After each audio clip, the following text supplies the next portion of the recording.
Welcome back. This week we're on how to become an MVP, and I'm talking about whether your contribution is going to be to write a book.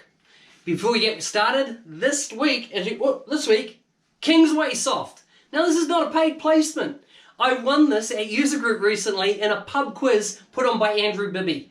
Amazing pub quiz. I got this t-shirt out of it. But of course, if you don't know about Kingsway Soft, you need to know about it. There's a guy there called Daniel Kai, amazing dude, good friend. I've spent many years, he was in the MVP program as long as me, probably long, he's actually been in longer. Amazing guy. If you haven't looked at Kingsway Soft and you do any integration to other tools, you'd think I'm doing an ad here, but I'm not. I just love his technology. I used to use it on every single project that we run when I run my business across Australia. Absolute amazing tool. I highly recommend you check it out. Daniel, that's a bit of a surprise for you, but hey, thanks for the t-shirt. I know you've given me a few of these over the years. Okay, talking about writing a book.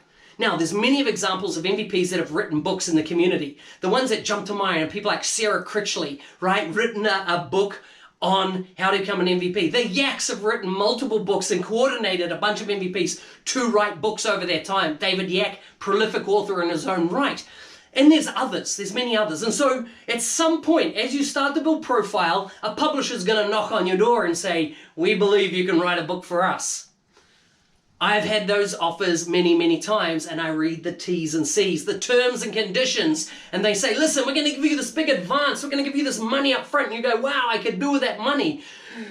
And then you read the terms and conditions. And two things that stand out to me in the terms and conditions are this. One, any future books you write, they have first right of refusal to those books. I'm like, wait, hang on a second. So that was a big thing. And then the advance, you think, well, am I going to get rich? You're not over writing a book. It's good to build profile, but there's a massive journey of commitment. Two things to consider. Are you going to go with a publisher or are you going to self-publish? Last year, my wife wrote a book and I decided to become the publisher. So I did self-publishing using Amazon's services. I was able to produce a printed book and a Kindle book as part of that. I could have even gone and produced the audio book for it.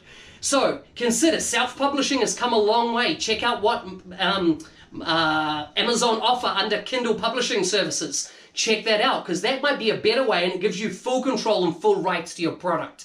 You know, everybody I've questioned that have written books, those who have written multiple books, nobody tells me that it was ultimately worth it. But it might have been worth it back 10 years ago. It used to be very common, but not so much now. But listen, if you have a book inside you, a technical book that around one of the Power X products or the Dynamics products, and you feel you just got to get that book out of there, that's your art and your creativity, bring it. Let me know. I'll review it. I'll buy a copy. No problem at all.